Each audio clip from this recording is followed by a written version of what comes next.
Samadin po ang biyaya, tawa, habag, pagkabala, katotohanan, kapayapaan, pagiging kay Abraham. Isang magandang umaga, tanghali, hapon, gabi sa lahat po ninabot ng pamahal ng ating channel nito sa iba't ibang panig ng mundo, maging dito sa atin sa Pilipinas. Uli natin pasalamatan siya may hawa sa buhay na ipinagkaloob niya sa bawat kapatid sa kapulungan, maging sa lahat po ng ating mga mahal sa buhay. Maraming salamat. Awayaw. Ngayon po ay September 2, 2025 at ganap na po alas 4:24 ng hapon dito sa atin sa buong Pilipinas. Magandang hapon po sa lahat po ng ating mga viewers. Magandang hapon, Luzon, Visayas at Mindanao. Magandang hapon po sa lahat po ng ating mga kapatiran sa iba't ibang panig na buong mundo.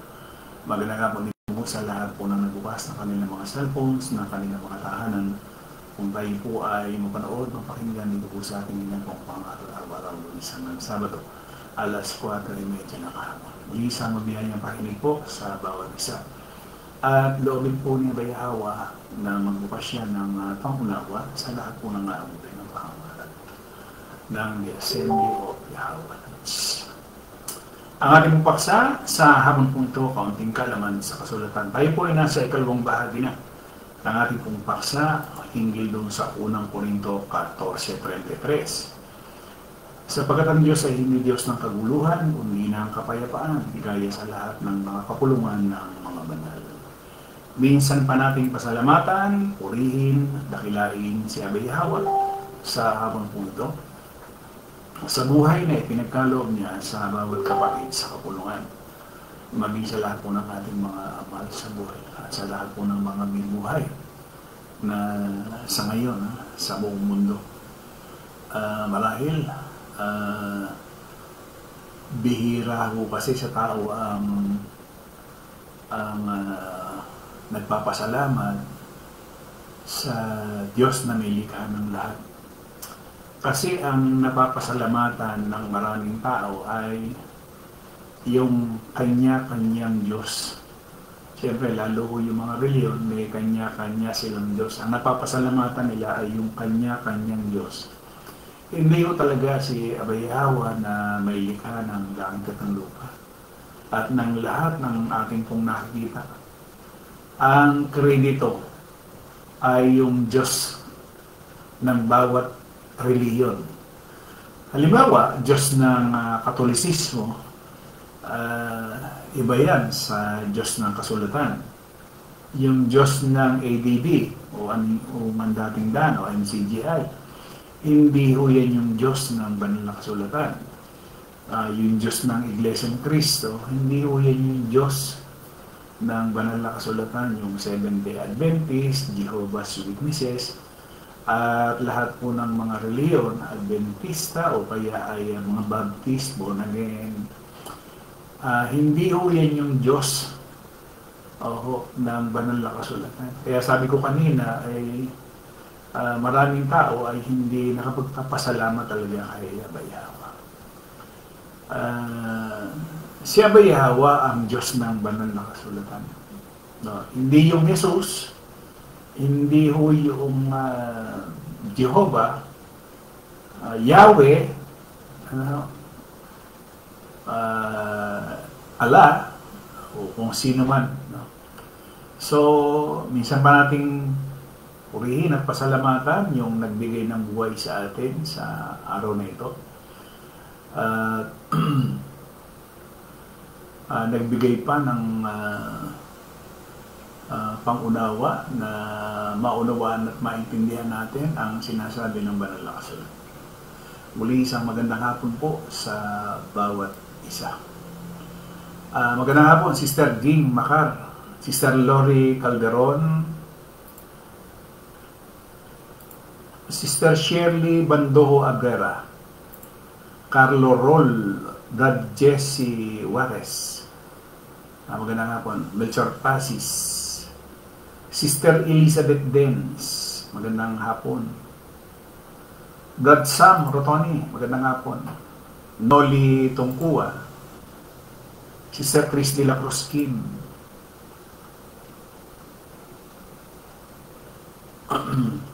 Lolita Corsiga, Lisa Indinibli Corsiga, Brad Edmundo Umali, Brad Wilfred Bedes, at isama na po natin si Brad Pedro at Sister Dominga Bedes, ang kanyang mga magulang, si Brad Ezekiel Umali, Leonardo Corsiga, Joel Suela, Sister Loren Paulan Fernandez,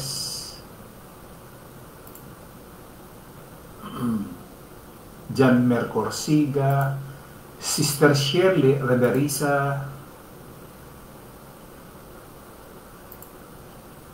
Sister Rosly Bandoho,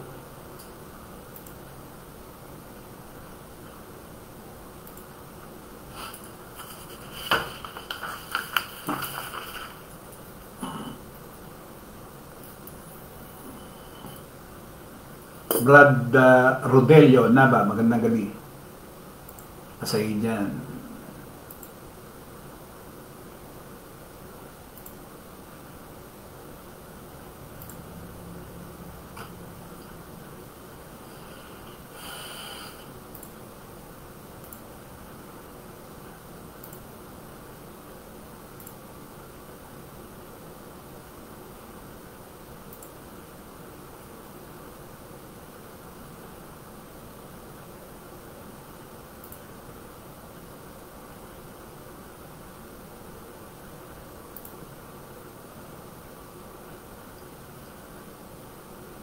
Brad Fortunato Juarez, magandang hapon, alas 4:30 na ho. So, huling binati ko ay si Brad Fortunato Juarez.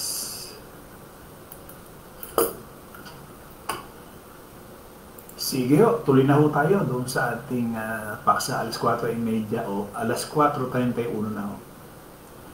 Bradnel Umali, Sister Lori Calderon,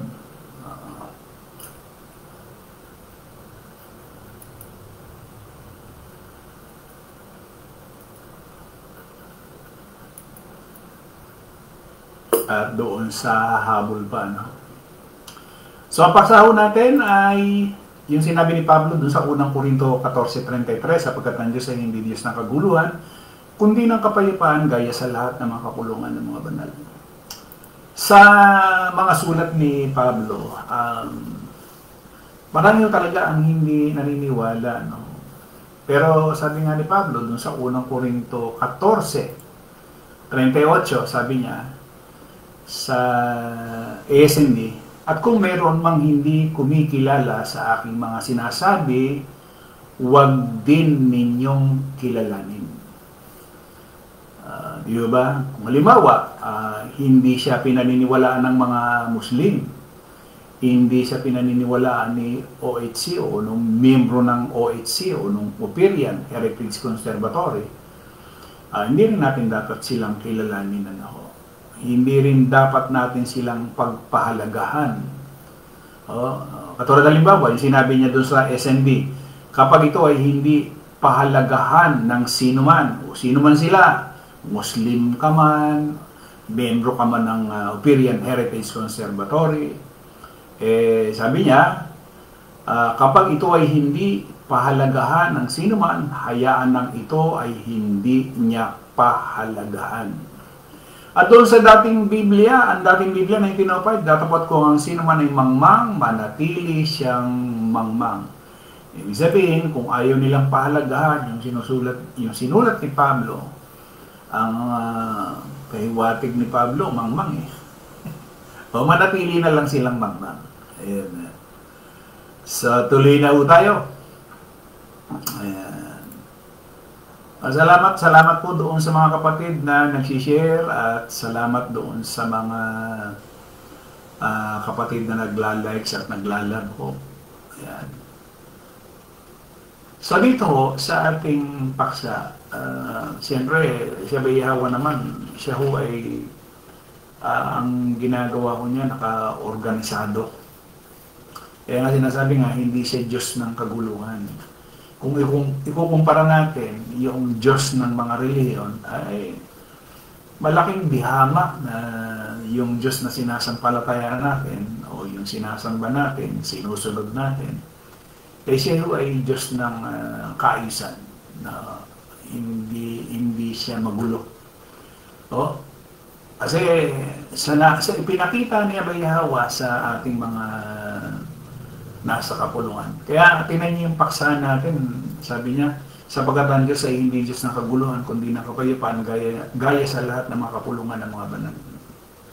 So nasa kaayusan, hindi siya magulo, kundi nasa kaayusan o naka-organize. Yun eh. At syempre, kung ating susundin yung kalooban niya, pati tayo magiging organisado. Bawat isa atin. Kumbaga, nasa ayos, wala sa kaguluhan. Mahirap pagka ang isang pamilya ay magulo. Mahirap. At pinakita ko dito ni Job. Merong pangyayari kasi dito. Sabi doon sa Job. 27, nakalagay dito. 27:8, no? Sapagkat ang pag-asa ng taong walang takot sa Diyos. Kasi yung mga taong walang takot, magulo yan. Kaya sinasabi niya, sapagkat ang pag-asa ng taong walang takot sa Diyos kung bawiin na ng Diyos ang kanyang buhay. Kasi kung wala kang takot, kaya ba Yahweh, magulo yung buhay mo eh. So, pag sinabing magulo yung buhay, eh, siyempre wala siya ba Yahweh, so wala kang takot, kaya ba Yahweh. Eh paano? Sabi niyo, paano kung bawiin na? Sabi niya, sapagkat ang pag-asa ng taong walang takot sa Diyos kung bawiin na ng Diyos ang kanyang buhay. Didinggin kaya ng Diyos ang paghingi niya ng tulong kung dumating sa kanya ang kagipitan? Matutuwa kaya siya sa makapangyarihang Diyos? Tatawag kaya siya sa kanya sa lahat ng oras? Mga tanong ni Job ito sabi niya, ano ba ang pag-asa ng mga taong walang takot sa Diyos kung bawiin na ang Diyos ang kanyang buhay? So binibigay talaga ni Yahweh kapayapaan. Kung magulo yung buhay mo, wala yung salitang kapayapaan. Kasi yung kabaliktaran kasi yung salitang kapayapaan is kaguluhan eh. Diba? So, sa nakikita natin, ang isang taong namumuhay sa kasalanan, magulo yan. Magulo ang buhay ng isang taong namumuhay sa kasalanan. Tandaan ho natin yan. Wala ho yung katahimikan. Kasi wala kang takot eh. Diba? Ang isang tao na hindi natatakot kay Yahweh, naturalmente, yung paggawa mo ng laman. Tuloy-tuloy lang yung gawain mo ng laman eh. Di wala kang takot. Kaya sabi ni Job, ang sinasabi niya, sapagkat ang pag-asa ng taong walang takot sa Diyos, kung bawiin na ng Diyos ang kanyang buhay, didinggin kaya ng Diyos ang paghingi niya ng tulong, kung dumating sa kanya ang kagipitan, matutuwa kaya siya sa makapangyarihang Diyos, tatawag kaya siya sa kanya sa lahat ng oras. 11. Tuturuan ko sana kayo ng tungkol sa kapangyarihan ng Diyos, sasabihin ko sa inyo ang mga pamamaraan niya, pero alam na pala ninyo ang lahat ng ito. Kaya bakit pa kayo nagsasalita sa akin na walang kabuluhan?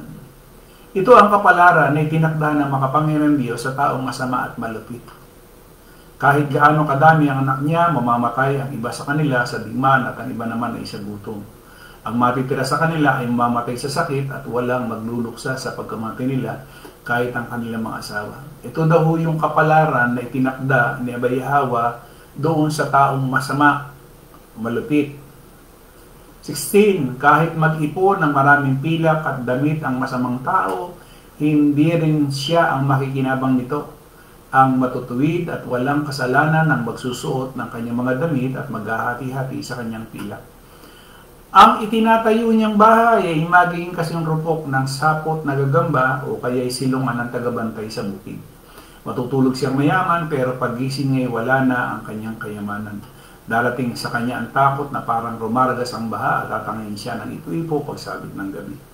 Tatangayin siya ng hangin na mula sa silangan at mawawala siya sa kanyang tirahan. Walang awa siyang tatangayin nito habang pinipilit niyang makatakas. Ang mga may papalakpak at susutsot, may mga papalakpak at susutsot sa kanya para mangot siya at dahil wala na siya sa kanyang tinitirahan. Ito yung kapalaran na itinakda ni Abayawa doon sa taong masama at malupit. Nasa gawa ng laman. Dalawa lang kasi yun eh. Sa espiritu at saka doon sa laman.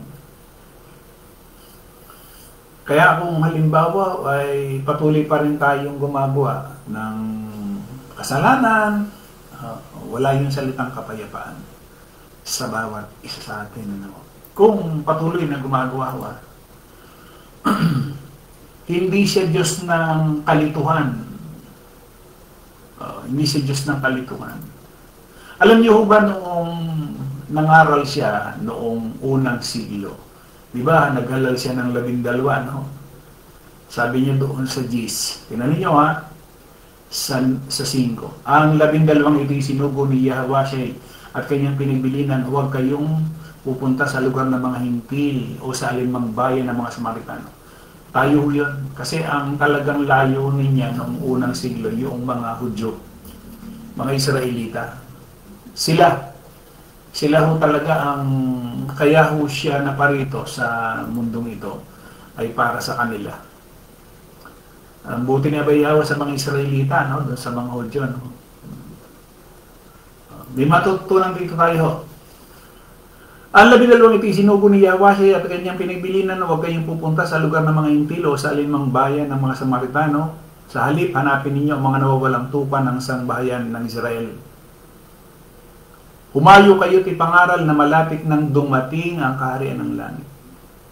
Sabi doon sa 12, kaya nga itong mga talatang ito, hindi natin ginagamit para sa atin.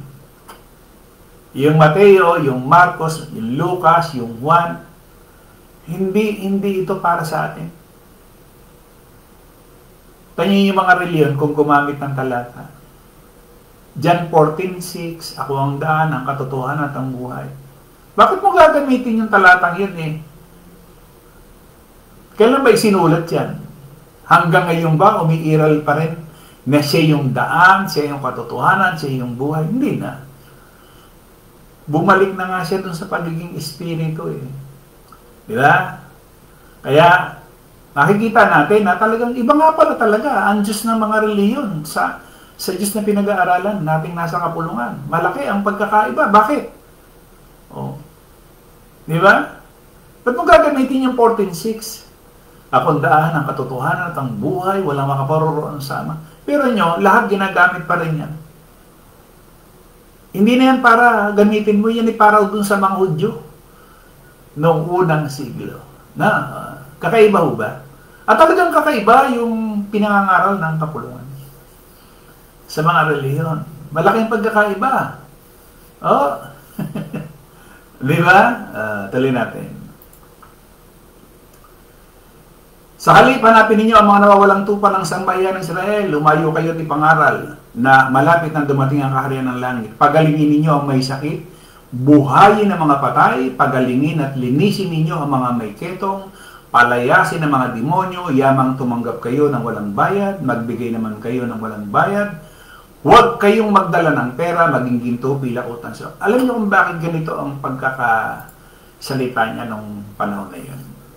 Kasi malapit na yung pagkakapako niya, yung mangyayari sa kanya. Kaya nung sa kanyang pangaral ito, nagsugo na siya ng 12. Ang dahilan doon sa mangyayari sa kanya. May ipapako siya, pagkakanulo, yun yung dahilan. Marahil doon sa iba, baka ngayon lang naririnig itong napapakinggan natin. Totoo naman o yun eh. Di ba? Ginagamit nila itong talatang ito para isingit yung sarili nila. Sa kapulungan, di ba? Ibang senaryo, ano? Kaya pala nagsugo siya para doon sa mga Hudyo. At ang sinasabi niya, malapit na yung kaharian. Di ba? Sabi niya, Sa inyong paglalakbay, huwag din kayong magbaon ng pagkain, bihisan, pampalit ng sandalis o tungkod sapagkat ang manggagawa ay karapat-dapat na tumanggap ng mga bagay na kanyang ikabubuhay. Pero mo, kasama mo yung Diyos na nakitulad sa tao. Sabi niya, yung daw manggagawa, karapat-dapat dun sa kanyang ikabubuhay. Na, ayan. Sabi niya, 11, sa mang bayan o nayon kayong dumating, humanap kayo ng taong karapat-dapat pakituluyan. At kayo ay tumuloy sa bahay niya habang kayo nasa lugar na iyon.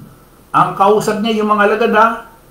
Kaya ko ito dinidiin, mga kapatid, para hindi na tayo madaya. Meron pa bang pwedeng dumaya doon sa mga kapatid? Meron. Kung yung kapatid ay nasa laman, madadaya yan.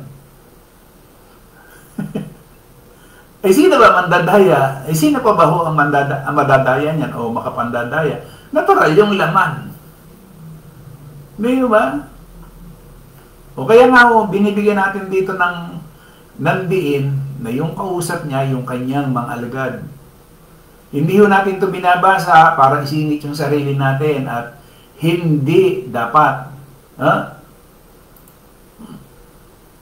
Pagpasok niyo sa bahay, sabihin niyo, maghari nawa ang kapayapaan sa bahay na ito. Galing, ano? So, noon pa, ay talagang yung salitang kapayapaan. Sinasabi niya, shalom. Yung shalom kasi, yung peace. Yung shalom ho, hindi lamang pang-greet yan, pati dun sa pamamaalam. Shalom. Marami ko kasi ang nagsasalita ng salitang shalom. Pero yung mismo nagsasalita ng shalom, wala rin kapayapaan. Kaya dapat, bago mo sabihin yung shalom, shalom, siguruhin mo na yung salitang kapayapaan, bago mo sabihin sa yung kapwa o kung sino man, tingnan mo muna yung sarili mo. Kasi bumati ka ng salitang shalom. Di ba? O shalom. Siyempre, naturalmente, yung binati mo, sasabihin siya, shalom. Di ba? So, dapat, ikaw muna mismo na nagsasalita ng shalom, tingnan mo yung sarili mo, meron ka bang kapayapaan? Bago mo ngayon, iba to. Kasi tingnan ninyo itong sinasabi dito ni Yahweh. Sabi niya, maghari nawa ang kapayapaan sa bahay nito. Kung karapat-dapat ang nakatira doon, panatilihin niyo sa kanila ang inyong pagpapala. Akalain mong daladala nila yung pagpapala na kapayapaan? Kaya pagka bumati ka ng salitang shalom, dapat naranasan mo yung salitang kapayapaan. Kasi tingnan ninyo, babati ka halimbawa ng shalom at ikaw pala mismo na bumabati ng salitang shalom ay walang kapayapaan, ay di sinungaling ka. Di ba? O, so may yung kapayapaan. Baka mamaya balik lang ka. Ikaw ba may kapayapaan? Di ba? Tingnan natin. Huwag tayong bati ng shalom, shalom. Baka mamaya, wala pala yung kapayapaan. Tingnan ninyo, akala mo salita lamang na meron yan na makita. Meron tayong naging bisita si Lijan Umali. Sabi niya, Lolo, nanonood. Ayan. Ano sabi dito? Maghari nawa ang kapayapaan sa bahay nito. Kung karapat-dapat ang nakatira doon, panatilihin ninyo sa kanila ang inyong pagpapala. Ngunit, kung hindi, bawiin ninyo iyon. Yung pala, nababawi. Yung sinasabi mong kapayapaan, sumayin nyo nawa ang kapayapaan, pag wala ho, yung kapayapaan, ayaw nila, o bawiin mo yun. Diyan ha. Diyan sa binabasa natin. Alam niyo ba, yan ang ginaya ng mga saksi. Ibabasahin ako mamaya. Kung bakit nasabi kong ginaya. Sabi niya, ito, kung karapat-dapat na nakatira doon, panatilihin ninyo sa kanilang inyong pagpapala, ngunit kung hindi, bawiin ninyo. At kung, sabi niya, ayaw kayong tanggapin o pakinggan sa isang tahanan o bayan, umalis kayo roon at ipagpag ninyo ang alikabok sa inyong mga pa. Ginaya ng saksi ni Jehovah. Hindi naman silang sinasabihan doon. Bakit nakikipagpag kayo ng alikabok? Kaya ang sinasabi niya, tingnan niyo para mas maintindihan natin. Bakit sinasabi? Tingnan niyo, at kung ayaw kayong tanggapin o pakinggan sa isang tahanan o bayan, umalis kayo roon at ipagpag ninyo ang alikabok sa inyong apa. Tandaan ninyo sa araw ng paghuhukom. Kailan yon? Noong 70 AD. Huhukuman yung Israel ay higit na mabigat ang parusang igagawat sa mga mamamayan ng bayang iyon kaysa parusang dinanas ng mga Sodoma at taga-Gomora. Kung noong panahon na yon, hindi ka nakinig doon sa pangangaral ng 12, ipinagpag ng 12 yung kanilang paa. Yun ang palatandaan na pagdating ng araw ng paghuhukom noong 70 AD, huhukuman ng Israel. Pero mo, Israel pa lang huhukuman noong 70 AD. Pero yung salitang paghuhukom, huhukuman ng lahat ng tao. Yung pala nakaraan na yung paghuhukom. Kanino? Doon sa mga Israelita. Doon sa mga Hudyo. Na nagpako, pumatay sa Kristo. So, hindi natin kailangan nagayahin sila. Bakit? Kanila yun eh. Di ba? Sa kanila yan. Ito pa dun sa Lucas. Hindi ba yung 12 yan? Dun sa Lucas, Gis, yung 70 naman. Tingnan ninyo, halos pares din eh. 10:1, pagkatapos ito pumili pa ang Panginoon ng 72. Sila isinugo niyang dala-dalawa sa bawat bayan at puok na pupunta niya. Sinabi sa kanila, napakarami ang aanihin, ngunit kakaunti ang mga mag-aani. Idalangin ninyo sa may-ari ang aanihin na magpadala siya ng mag-aani. Humayo kayo! Sino yun? Sino pinahayo? 72. Isinusugo kayong para mga tupa sa gitna ng mga asong gubat. Huwag kayong magdala ng lalagyan ng pera, balutan o sandalyas. Huwag na kayong tumigil upang bumati kanino man sa daan. Bakit ito? Pinagmamadali niya yung 70. Pinagmamadali niya ng pangangaral. Bakit? Malapit na mangyari yung inihula sa kanya. Na siya ipapako, pahihirapan.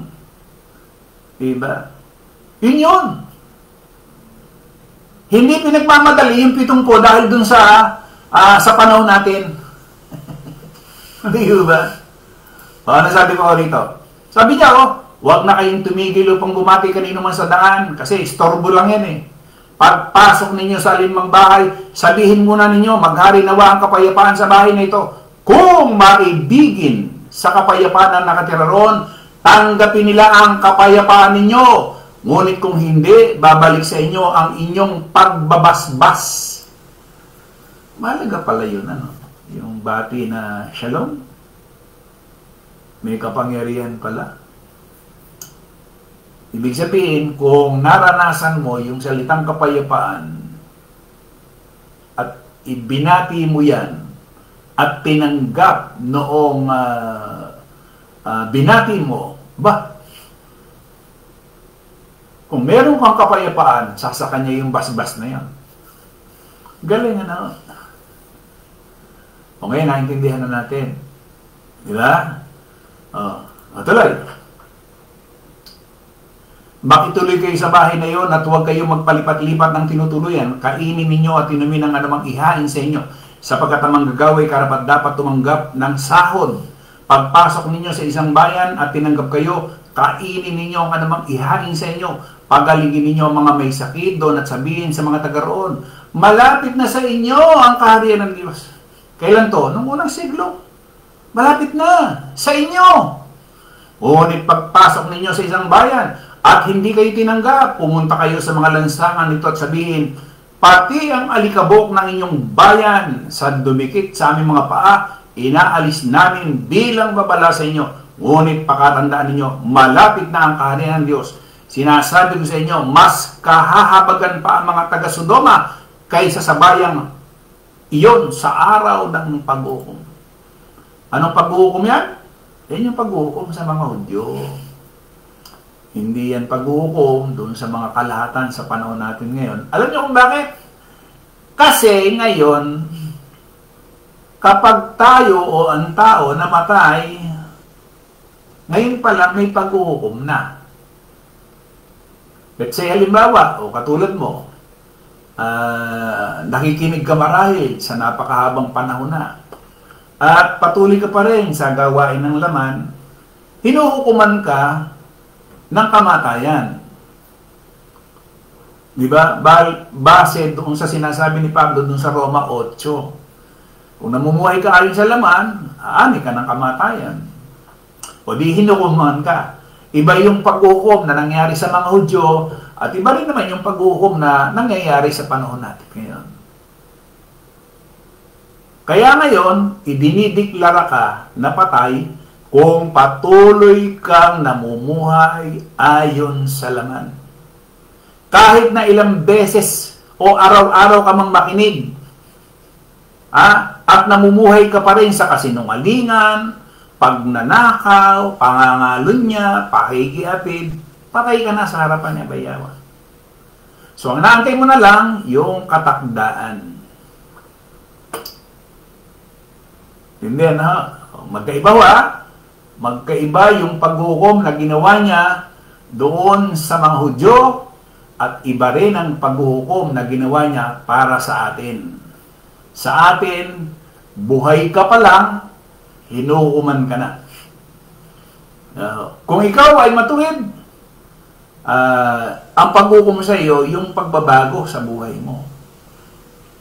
Diba? Binago ka.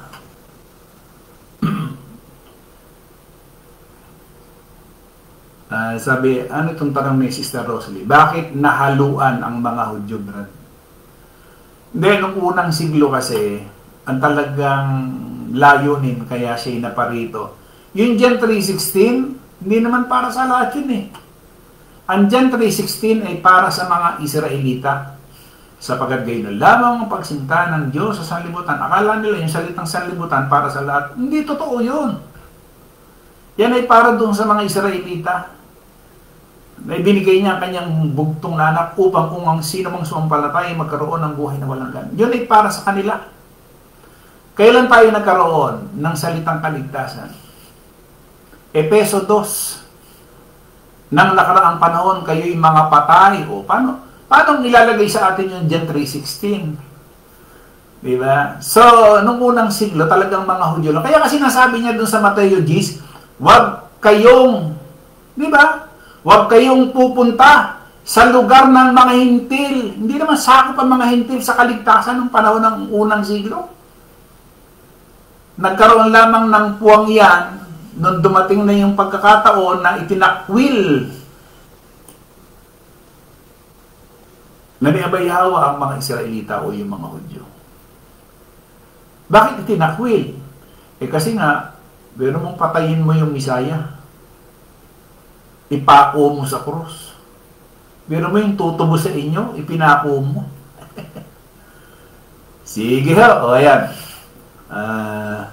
Sana ho, tatandaan natin ho, ulitin ko ho. Pagka ho tayo bumikas ng salitang shalom, wikang Greco yan eh, shalom. O yan ho, shalom. Kasi naka-default tayo sa dapat yan, shalom. Kung shalom, shalom. Ibig sabihin lang, kapayapaan, binabati kita ng kapayapaan. Pero siguruhin mo, bago ka bumitaw ng salitang shalom, siguruhin mong meron kang kapayapaan. Diba? Para naman yung yung binati mo at tinanggap yung pagbati mo, abay matanggap niya yung kapayapaan na ibinabahagi mo. Diba? Sister Vivian Bandomana, ask lang po Brad, ang lingkod ni Abayawa at nag-discriminate ay tama o mali? For me is, ano yun? Mali. Paano discriminate sis? Hindi tayo pwedeng mag-discriminate eh. Oo. Kasi, papatakin doon sa Santiago. Ha? Ano ba sinasabi doon sa Santiago? At saka anong klaseng discrimination ang nangyari yan sis? Paki nga. Baka mamaya ganito eh, yung merong sabi niya,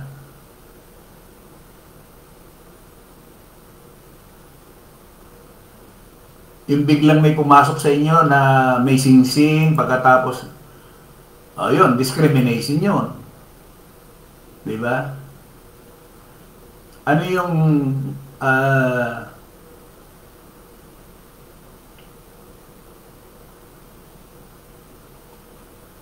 discriminate na ano dyan sis? Teka.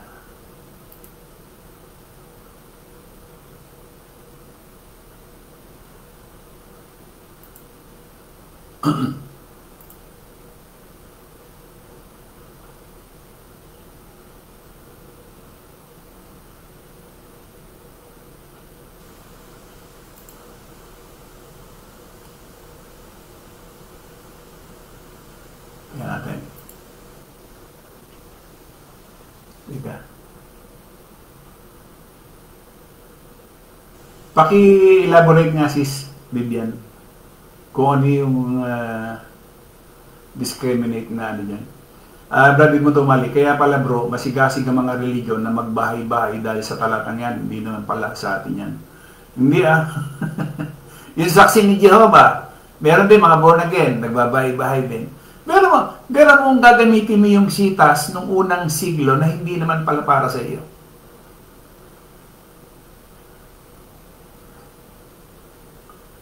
Bilang lingkod, kung halimbawa, Sister Vivian, baka, ayan, let's say, underestimate na tao, let's say, akala niya sa sarili, magaling siya, pero kapag inanalyze mo na, siya pala ang superman. Ayun nga, yung sinasabi natin, baka mamaya, sinasabi mo na ikaw ay taga-akay ng bulag, pero ikaw pala ay, yung sinasabi niya, bakit nakikita mo yung puwing ng iba, pero hindi mo nakikita yung tahilan ng iyong mga mata? Tanggalin mo muna yung tahilan ng iyong mata para makita mo yung sa kabila. Yun.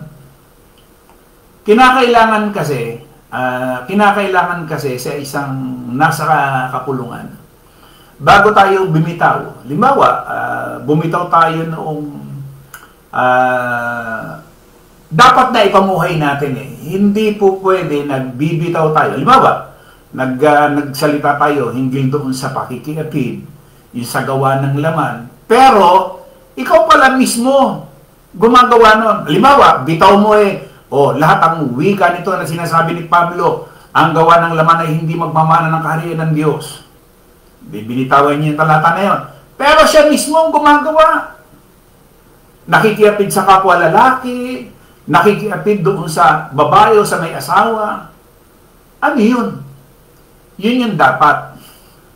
Wag tayong sabihin natin na magbibitaw tayo at gagamit pa tayo ng talata at pagkatapos ibabato natin doon sa ating kapwa na ikaw mismo sa iyong sarili gumagawa ng mga bagay na ibinabato mo naman sa iba. Hindi dapat. Baka maging Ananias at Sapphira tayo. Hindi ba? Brad Eman, Brad Rodelo na ba? Bro Eman, ang kasakdalan po ba ng isang banal na panahon natin ngayon? Paano malalaman ng isang nasa kapulungan o lumalakad na may espiritu para po sa kalaman po ng nakikinig? Salamat po. Kung may mali po sa tulong, pakituloy na lang po. Paano ba malalaman ang isang tao o isang nasa kapulungan? Nasa kapulungan, sa loob na ho. Ay lumalakad na may espiritu. Dapat yung makita yung bunga. Yung bunga na ba yung bunga? Dapat nandun yung salitang pag-ibig, nandun yung kagalakan, at nandun yung kapayapaan. Pag wala yung elemento na yon, yung sinasabi dun sa Galatia 5:22-23, paano magkakaroon ka ng espiritu? Kasi yung salitang bunga ng espiritu, dapat andun yung lahat. Paano yun? Halimbawa, wala kang pag-ibig sa iyong kapwa. O di wala na yung bunga ng espiritu sa iyo. Hindi mo nararanasan yung salitang kapayapaan, magulo yung isipan mo. O di wala yung espiritu. Kinakailangan andun yung elemento eh. Teka ha, tingnan natin, basahin nga natin. Dapat andito yan eh. Para malaman. Ngayon, kung merong espiritu, halimbawa, ang banal na espiritu nananan sa iyo, paano malalaman? Ang madaling malaman dahil nasa iyo yung banal na espiritu, malalaman at malalaman mo yun. Kung halimbawa, ang mga ngaral ay merong banal na espiritu, malalaman niya yung kapatid hindi lumalakad o lumalakad ayon sa laman. Malalaman niya. Hindi po pwedeng hindi. Bakit? Siya mismo yung magtuturo eh. Yung banal na espiritu na nananahan sa bawat sa atin, siya yung magtuturo. Ang sabi dito, subalit ang bunga ng espiritu, 5:22 ng Galatia, ay pag-ibig. Doon pa lamang sa salitang pag-ibig, pag wala ka ng pag-ibig sa iyong kapwa, makasarili ka, wala kang iniisip kundi yung sarili mo, wala yung bunga ng espiritu. Pag wala ang bunga ng espiritu, wala yung banal na espiritu. Kasi kaya ka merong bunga ng espiritu, nasa iyong banal na espiritu. Di ba? Ito yung mga elemento na dapat nasa atin. Kagalakan, kapayapaan, pagtsatsaga, kabaitan, kabutihan, katapatan, kahinahunan. Kung mainitin ang ulo mo, paano nagkaroon ka ng bunga ng espiritu? Nandun yung kahinahunan. Baka matitigan ka lamang, nag-aalboroto ka na. Kung ano-ano na pinagsasasabi mo. Di ba? Ano pa? Pagpipigil sa sarili. Dapat meron kang pagpipigil sa sarili. Di ba? Kung wala, wala ang banal na espiritu. Walang batas laban sa mga ganito. 24. At ipinako na sa krus ang mga nakipag-isa kay Kristo ang kanilang laman at ang masamang hilig nito. Pero mo sasabihin mo, meron kang banal na espiritu, pero tumutungga ka pa rin, umiinom ka pa rin, naninigarilyo ka pa rin. Ano yun? Dapat yan kasama ng napako ni Kristo noong unang siglo. Kung wala kang pagbabago, halimbawa, malambot or malamya ka kung magsalita. Kasi, pag sinabing ikaw ay malambot, malamyang magsalita, lalaki kung ikaw ay binago na ni Kristo, binago ka ni Abay Hawa, dapat, kung lalaki ka, lalaki yung boses mo, lalaki rin yung tindig mo. Binago ka nga di ba? Hindi may binago, kumikembot yung balakang, lalaki. Di ba? Sino kaya ito? Itong nag-komento. Ang YXWH sa simula, walang bawel. Tingnan mo bro yung Paleo Hebrew alphabet. Naka-default yan sa A. Wari ko ito yung nasa, kung hindi ako nagkakamali, ito yung nasa Japan. Ito nagkomento na ito. Kasi hindi mo bababasa yung kanyang Sa simula meron na yan. Pagka ginamit mo yung Paleo Hebrew alphabet, meron ng vowel na A. Defaulted yan sa A. Walang E. Merong I pero walang E. Di ba? Brother Del Nava, yung sinasabi ko, Bro Eman, ng Galatia 5:22 ay isang kasakdalan sa isang nasa kapulungan. Salamat po. Oo, dapat, kasi dapat mangyari sa atin yan eh. Hindi naman po pwedeng mangyari yung 5:22-23, kung patay ka na, dapat buhay. Na maranasan ng bawat isa sa atin yan, yung 5:22-23. O, di ba? Kasi kung hindi mo mararanasan yan, ibig sabihin, wala talaga yung banal na espiritu sa iyo. Ano yun? Nagpipretend lang. Yung isang nasa kapulungan, ha? Yung nasa labas, at talagang hindi mo mararanasan talaga yan. Yung 5:22-23. Walang makakaranas niyan na nasa relihiyon. Bakit? Kasi nga namumuhay sa laman. Miski nasa kapulungan tayo, miski nasa kapulungan ka, at ikaw ay namumuhay sa laman, hindi mo rin mararanasan yung 5:22-23 ng Galatia. Miski nasa kapulungan ka. Kahit na ilang taon kang nakikinig, kahit na ilang taon ka pang nanonood, hindi mo mararanasan yung 5:22-23. Rosely Bandoho, ano naman yung tawag doon, Brad, sa nakakaalam na may kautusan? Lagi naman nasa may okasyon tulad ng birthday. O ito, yung sinasabi ng kasulatan, ang nasa laman, kasi hindi naman nangyari yan eh, yung katulad halimbawa, ipagsiselebra mo yung kaarawan mo, wala namang nangyari noong unang siglo sa mga banal, wala. Yung bang Kristo, nakita ba natin na nagsilibra ng kanyang kaarawan? Natural na ipinanganak yan. Siyempre, may, kaya nga tawag doon, birthday. Pero bakit? Magmula doon sa pagsilang hanggang doon sa kamatayan, o ilang taon yun? 30, 33. Pero wala ni isang sitas na tuwing birthday niya, sinisilibra. Wala eh. So, kaninong gawa yun? Yung, gawa ng laman. Wala yun sa espiritu eh. Diba? Brother Del Nava, tama po, bro. Okay.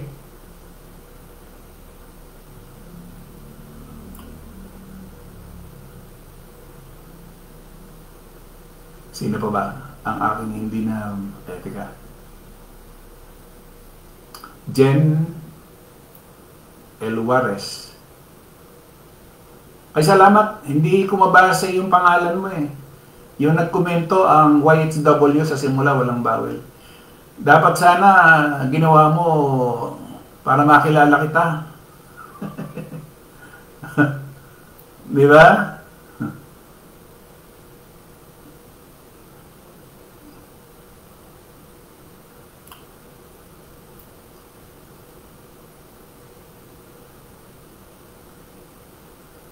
Lijan Umali. Si San Maria Victoria Morales.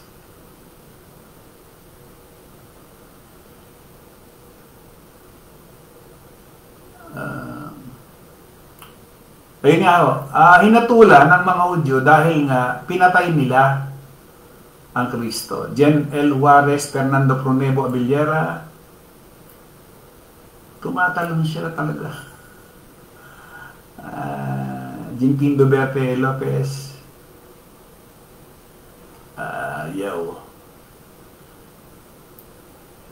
Kaya hinatulan ng mga Hudyo dahil, di ba sabi nga ng mga Hudyo, mapasa amin ang dugo ng taong ito. O di pinupad. Pinupad ni Abay Hawa. O di hinatulan sila. Anong hatol sa kanila? Kamatayan.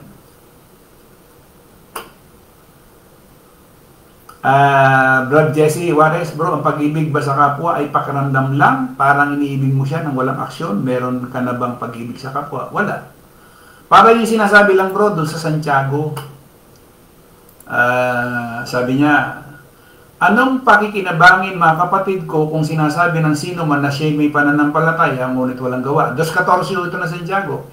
Makapagliligtas baga sa kanya ang pananampalatayang yon?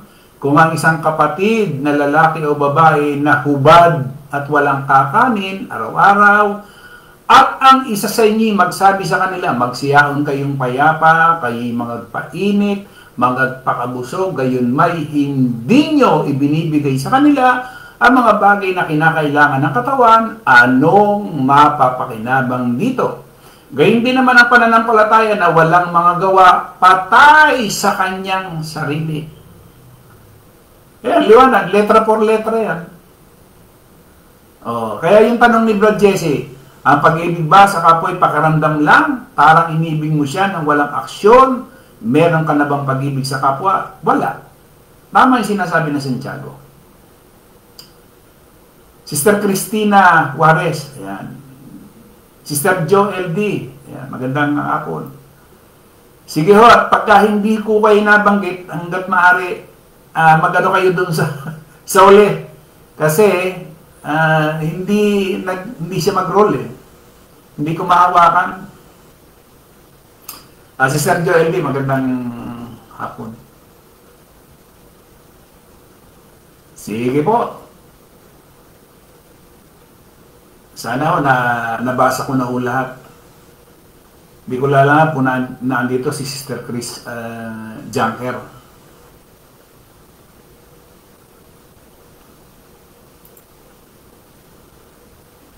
Okay. Muli po, loobin po na Bayawa bukas. Akong lolobin na lang.